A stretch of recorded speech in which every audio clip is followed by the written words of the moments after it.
I'm Cheryl Chumley. This is Bold and Blunt, giving you a Christian conservative view of news, politics, culture, and events. Gol Kalev, I want to thank you so much for being back on Bold and Blunt. It's nice to see you again. Great to be here. So just to open, how are things in Jerusalem today?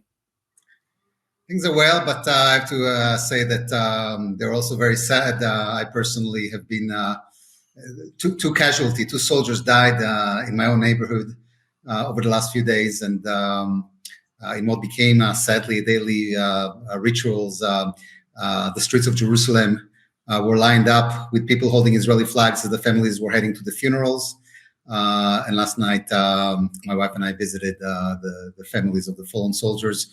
One of them is somebody who's not even from Israel who moved to America. Another one is a teacher and a rabbi, father of 8, and so it's we're winning the war. We're resolute, but we are paying a very, very heavy price. That must be a near daily occurrence in Israel. I was reading headlines today. I think the death count of IDF is up to 772, something like that. But I'm not clear. Is that just Gaza, or is that since October? Well, sadly, we're sustaining casualties in Lebanon as well. And this is not just enlisted soldiers. This is, as in the case in those two soldiers that we visited their families. These are people who are in their 30s and their 40s, fathers, teachers, entrepreneurs, lawyers. This is basically the entire country who heard the call and joined the reserves and fighting. And sadly, some of them are dying. And, you don't really hear about the deaths of the Jewish soldiers on international headlines. You hear about the Palestinians, the poor innocent Palestinians, and the children starving and so forth. And looking at American elections right now, and I see that Senator Bernie Sanders, who is a self-declared socialist here in America, has vowed that if Kamala Harris wins, there will be a switch in U.S. policy toward Israel, which means more aid for Palestinians, more humanitarian aid, less reliance on providing military aid to Israel and so forth. First off, have you heard that same utterance from Bernie Sanders? And second off, what would that mean, a Kamala Harris administration that takes that sort of adopted switched policy toward Israel? Well, Bernie has been no friends of Israel since the beginning of his political career. The question is how much Bernie and that wing of the Democratic Party would have on a potential Kamala Harris administration. But certainly Israelis are very, very concerned from Harris' presidency. You wrote this really insightful piece. It was very informative in the Jerusalem Post about the Jewish swing vote here in America, looking particularly at Pennsylvania. And I understand stats you cited in your piece say that 70% of Jews in America voted for Joe Biden last time around. This time, you don't think the same amount are going to vote for Kamala Harris. Talk a little bit about what you found. Yes, so it's very interesting, and it's on multiple levels. One is a more philosophical level, if you will. The Jewish Americans, or the Judaism, is undergoing a transformation. We spoke about it over the years. My 2022 book, Judaism 3.0, shows how Judaism is going through a historic transformation, and Israel and Zionism is becoming the anchor of Judaism. People relate to their Judaism through Israel, whether it's in positive or negative, in support or in criticism. And as people were saying, October 7 turned Judaism 3.0 from a theory to the reality of day-to-day life. And, people on college campuses who have no connection to Judaism other than a last name feel it because they get harassed. They have to walk around in campings. They start developing survival skills. So one aspect is the notion that American Jews, some call it October 8th Jews, understand that that their fate is intertwined with Israel, whether they like it or not. And therefore, more of them are voting based on what's good for Israel. Now, I spoke, this is, you mentioned my Jerusalem Post piece. I wrote a few over the last week analyzing specifically the Jewish vote, and I have another one coming out tomorrow where I speak to a particular Jewish voter who was the one that asked Kamala Harris a question about anti-Semitism in the CNN town hall meeting. She's a Democrat, a lifelong Democrat. Her name is Beth, and she would like to vote for Kamala, but is concerned about Israel and about anti-Semitism. And the answer that Kamala gave her was not about, we'll make sure that the campuses are safe, we'll send aid to Israel, we'll sanction the ICC. She answered about Hitler. Hitler is the threat in the 1940s. So she was referencing the alleged John Kelly statement that Trump said that he wants his generals to be loyal like Hitler's generals. Very similar, Kamala's husband chaired a committee on anti-Semitism, but again addressed the threat of the last century of Jews are too rich, Jews are too powerful, prejudice. This is not the threat to Jews. So what I'm showing in the upcoming article is that there is this dichotomy between Jewish donors in New York, some of them are my friends, who are still in this old messages of anti-Semitism and zero tolerance to anti-Semitism and very much nervous about right-wing anti-Semitism, and therefore influence Kamala's talking points to be in that realm.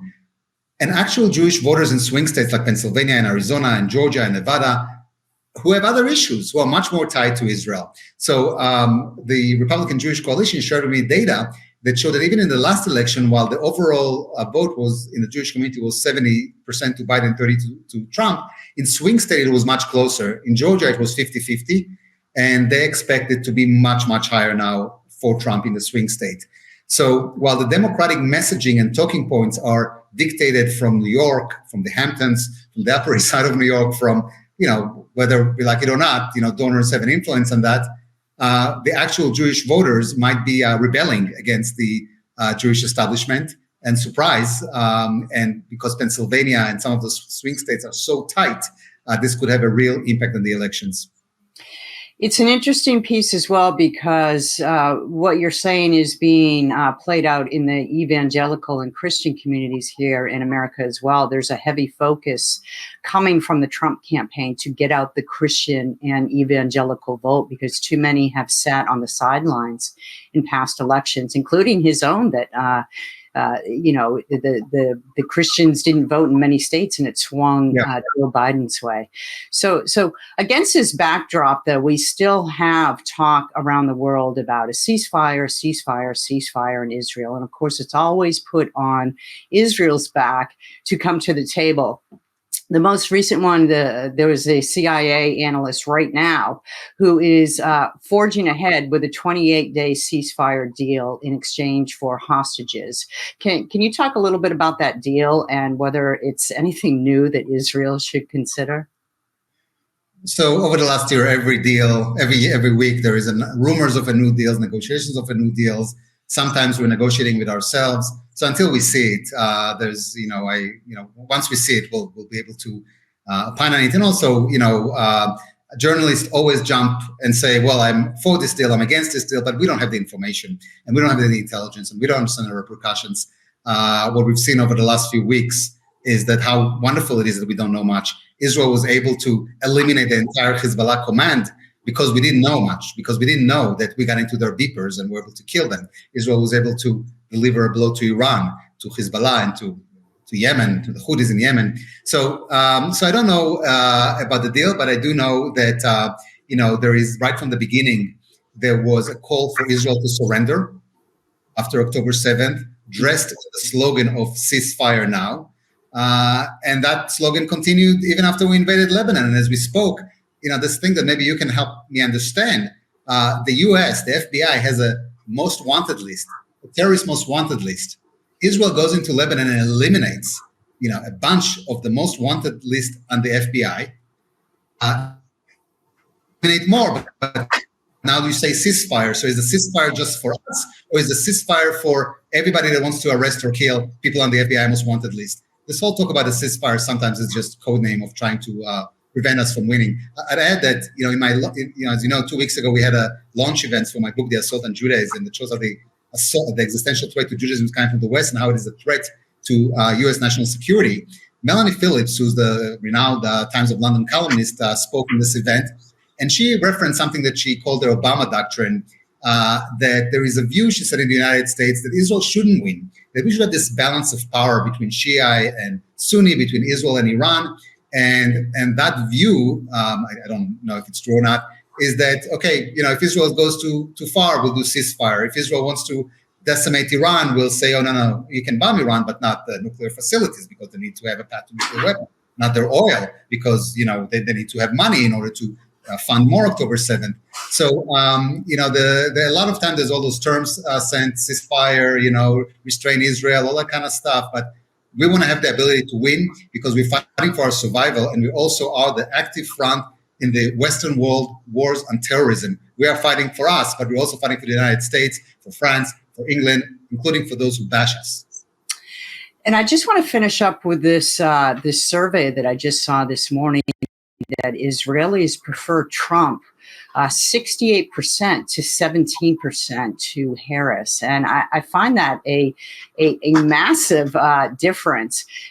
Talk a little bit about what's in Israelis' minds when they consider who they want to win in America. Well, Israelis clearly want Trump. That 17% probably includes Israeli Arabs. And by the way, some of them also want Trump to win. Israelis overwhelmingly want Trump to win because, he helps. He not only says that he helps, that he'll support us in our war on terrorism in Iran, but also has a track record. And Israelis are grateful to what Trump did. Israelis on the left and on the right. Trump moved the embassy to Jerusalem. Everybody promised us they're going to do that. Clinton, Obama, and Trump did it. The Golan Heights and many other stuff. So Israelis on the left and on the right has an enormous debt of gratitude to Donald Trump. And they don't have the issues that that some American Jews, I'd say in New York, maybe not in the swing states, are focused on, which are, is he associating himself with anti-Semitism? Is he not associating himself with anti-Semitism? All those sort of like rhetorics and slogans of the past, we're not consumed with that. We're consumed with our war to survive, with our survival, and with our great alliance with the United States. And, tying to your previous questions, in 1960, when Kennedy won the election, he attributed his victory to the Jews. There was a 20% uptick, in the Democratic, 20% more voted for Kennedy in 1960 than for Stevenson in 4 years prior. And the way that Kennedy wanted to reward the Jews is he met with David Ben-Gurion, the prime minister of the Jewish state, and basically said, let me know what I should do. Something that, by the way, today will probably upset American Jews because it's why are you rewarding the Jewish state? But, Kennedy met Ben-Gurion and asked him, what do you want us to do? And Ben-Gurion said, I want you to do what is best for the free world. I wanted to make America great, to be what is, to use our terms, to have a strong America. And from then on, the staple of Israelis' foreign policy and doctrine and survival is a strong America. We are aligned with America on values, on shared values. As we spoke, Americanism is a form of abstract Zionism rooted in Judeo-Christian values. There was even a talk at the beginning of America to have Hebrew as the official language of America. Madison spoke Hebrew. We're attached to the hip, but also strategically. We are strong America is in the vested interest of Israel. So Ben-Gurion told Kennedy, the reward that I want for the Jewish support is that you'll make America strong, that you'll have a strong America and to do what's good for the free world. And I think that's what Israelis want now in this upcoming president. And as you mentioned, the vast overwhelming majority of them view that to be Trump. They think Trump will make America strong again, and therefore they're supporting Trump. Just a few days away. Hopefully it won't stretch out. The election day won't turn into election month, waiting on pins and needles for the results. But Gol Kalev, it's always a pleasure to chat with you from Israel, author of The Assault on Judaism, columnist for the Jerusalem Post. And I just want to thank you for chatting again today. It was great to chat with you. Great to chat with you as well.